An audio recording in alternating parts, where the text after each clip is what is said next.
L'assurance est un service indispensable pour la sécurité des personnes et des biens compte tenu de nombreux sinistres fréquents sur les axes routiers, domiciles et entreprises.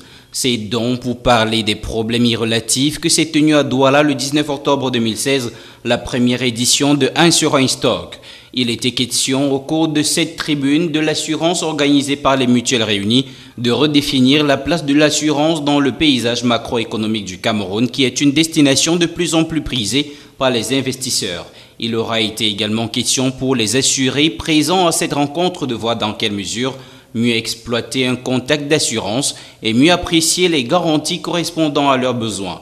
Toujours au menu des préoccupations à mettre en lumière l'embarras du choix de l'assureur, ainsi que les enjeux et les défis des technologies de l'information et de la communication en assurance. Au-delà de cet aspect, les courtiers d'assurance ont saisi l'opportunité pour reprimer le fait qu'ils soient toujours traités comme des personnes véreuses. On dit qu'on traite les assureurs de voleurs, de bandits. C'est ce qui est dit dans le public. Quand on dit voilà un assureur, tout de suite on dit ah, ce sont des bandits. Mais si, nous ne sommes pas des bandits. Et on le dit pourquoi? Parce que on dit qu'ils ne payent pas les sinistres. Pourquoi s'assure-t-on alors? Mais c'est faux de dire ça. Les compagnies payent beaucoup d'assurance. Nous courtiers, nous luttons pour nos clients, pour que les compagnies payent et les compagnies payent effectivement. Mais le problème, c'est la manière de payer. Le problème, c'est là. Vous avez le paiement, mais avant le paiement, vous avez le règlement. Cette rencontre qui a regroupé les assureurs, opérateurs économiques, chefs d'entreprise, cadres supérieurs, promoteurs de start-up aura été également une opportunité de discuter dans un champ plus étendu du fonctionnement des garanties, de la gestion des sinistres, de l'établissement des responsabilités et de la dimension de l'assurance au-delà du contexte de la protection sociale.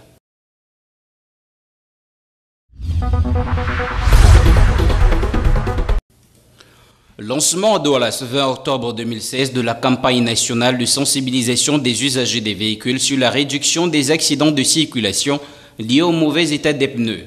Une initiative de l'association Blue Spirit en collaboration avec la délégation régionale des transports pour le littoral. Il est question d'amener les automobilistes à prendre conscience des risques déroulant du non-respect des règles de la pneumatique. On va l'implémenter sur le terrain à travers les actions permanentes telles les différents documents et supports de campagne que nous allons mettre, le mini-guide du pneu par exemple, qui donne les informations pertinentes qu'il faut connaître sur un pneu et comment l'entretenir, la fiche pratique qui sera distribuée et affichée chez tous les pneumaticiens et on va les former également en ce sens, de manière à ce que monsieur Lambda, qui va voir un pneumaticien quelconque dans la ville ou ailleurs, y trouve cette affiche et sache que le pneumaticien a été formé pour comprendre quelque chose et améliorer l'entretien du pneu. Selon le ministère des Transports, 30% des accidents de circulation sont dus au mauvais état des véhicules et 10% au mauvais état des pneus. Dans cette campagne, il sera mis en évidence des facteurs peu connus tels que la résistance du pneu, la date de péremption, la largeur, le rayon de la jante et la charge supportable, entre autres. Pour mener à bien cette campagne, des activités telles que la distribution des documents et la formation des pneumaticiens ainsi que la communication médiatique seront initiées. Prennent part à cette campagne les responsables d'auto-écoles, des pneumaticiens, des mécaniciens et des sociétés d'assurance. La formation des enseignants dans des écoles qui intègrent les malvoyants, les malentendants, les déficients mentaux et autres handicapés moteurs préoccupe le gouvernement en partenariat avec l'ONG Psych Savers et l'UNESCO. C'est le principal enjeu de l'atelier de renforcement des capacités des superviseurs pédagogiques qui se tient à Yaoundé sous l'égide du ministère de l'Éducation de base et dont l'ouverture des travaux était assurée par Charles Nanga, l'inspecteur général des enseignements, représentant la ministre Youssouf Adidja Halim. Pendant 2 jours, les participants, une centaine au total, venus des 10 régions du Cameroun, seront outillés sur les méthodes de prise en charge des enfants souffrant de quelques handicaps. Il s'agit de capaciter les inspecteurs nationaux d'éducation, les inspecteurs coordonnateurs, les enseignants spécialisés et quelques directeurs d'école sur les techniques de gestion d'une classe inclusive aux fins d'assurer un épanouissement sans stigmatisation des enfants handicapés. Vous savez que nous sommes dans le paradigme de la qualité d'éducation et le principal défi c'est l'inclusion. Il s'agit donc pour le ministre de l'Éducation de base d'amener les enseignants à prendre en compte les capacités motrices et l'autonomie fonctionnelle des apprenants. Alors, l'éducation inclusive, ça renvoie à quoi concrètement? Simplement à ce que tous les enfants d'âge scolaire puissent accéder à l'école et recevoir des apprentissages, quelles que soient les difficultés ou le handicap dont ils souffrent. Il s'agit surtout de ne point discriminer, encore moins de stigmatiser ceux qui souffrent d'un handicap quelconque. Notre souhait, c'est de voir que, à échéance, que tous les enfants, quel que soit leur degré de difficulté ou on va dire de handicap, puissent accéder à l'école du village. C'est-à-dire qu'un enfant handicapé puisse aller dans l'école la plus proche de chez lui et idéalement peut-être avec même son frère ou son camarade qui n'est pas handicapé se tiennent à la main, ils vont dans l'école d'à côté. L'ambition du gouvernement est de susciter l'engagement de toute la communauté éducative pour une cause. Mieux, un programme qui compte à son actif 68 écoles inclusives et pilotes dans les régions du sud-ouest, du centre et de l'extrême nord, histoire d'assurer une meilleure insertion sociale des personnes souffrant d'un handicap.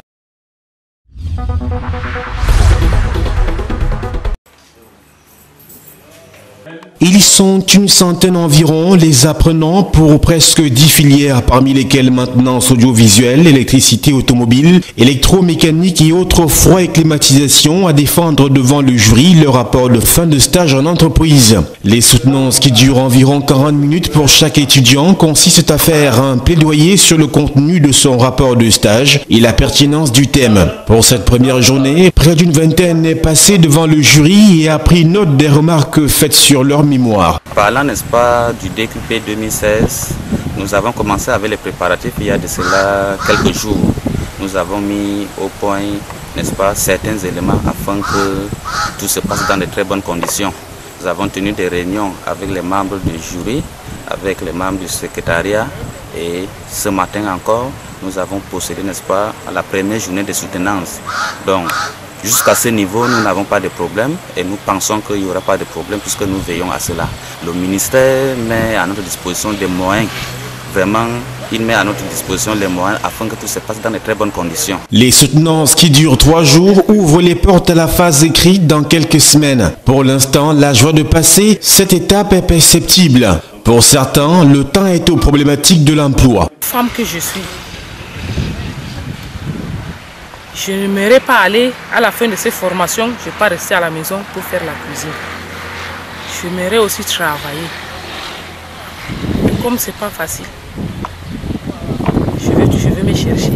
Tous les ans, à la fin d'une formation d'au moins 16 mois, le centre de Pitoa met sur le marché des apprenants qui sont prêts à servir dans n'importe quelle entreprise en fonction de la demande. L'administration du centre de formation travaille aussi après la formation pour l'insertion de ces jeunes désormais qualifiés.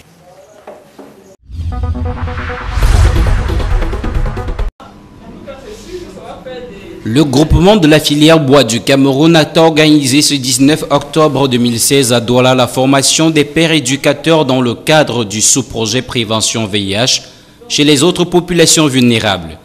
C'est que le Cameroun est un pays à épidémie généralisée dont la séroprévalence au VIH est de 4,3%. Le coût est élevé au Cameroun, c'est la tranche jeune qui est la plus affectée. Il est donc important de se faire dépister. On amène les gens à s'approprier de la notion de sensibiliser, d'éduquer leurs semblables pour les amener à participer, à se faire dépister, à connaître leur statut. Le Cameroun est dans un processus d'accélération de la mise des personnes sous ARV. Il faut que le maximum de Camerounaises connaissent leur statut et prennent le traitement antirétroviraux. En effet, dans le sous-projet prévention du VIH chez les autres populations vulnérables, le Cameroun a soumis une note conceptuelle qui a été approuvée par le Fonds national de lutte contre le sida, la tuberculose et le paludisme et dont l'objectif de développement vise la réduction de 50% de nouvelles infections à VIH d'ici 2017. Pour ce faire et pour un impact plus fort, le ministère de la Santé publique a souhaité se faire accompagner de différents partenaires dans l'exécution technique et financière de certaines activités de la note conceptuelle. Le groupement de la filière bois a ainsi été sélectionné sous récipiendaire ministère de la Santé, Comité national de lutte contre le sida côté secteur privé pour la mise en œuvre du sous-projet prévention VIH chez les autres populations vulnérables. Les personnes identifiées sont ici les travailleurs de grandes entreprises et pôles économiques, les détenus des prisons et les populations des camps de réfugiés. De manière spécifique, il s'agira d'augmenter chez les populations le pourcentage de personnes sensibilisées et d'orienter vers le conseil de dépistage volontaire anonyme. Étape primordiale pour parvenir à l'atteinte de la couverture universelle de la prise en charge du VIH en accord avec la politique nationale de lutte contre la pandémie. Telle est la mission des pères éducateurs en cours de formation qui auront désormais la lourde responsabilité de venir en aide à ces populations qui traînent encore le pas dans le processus de dépistage volontaire dans les milieux professionnels. Ils sont environ 3000 dans tout le Cameroun.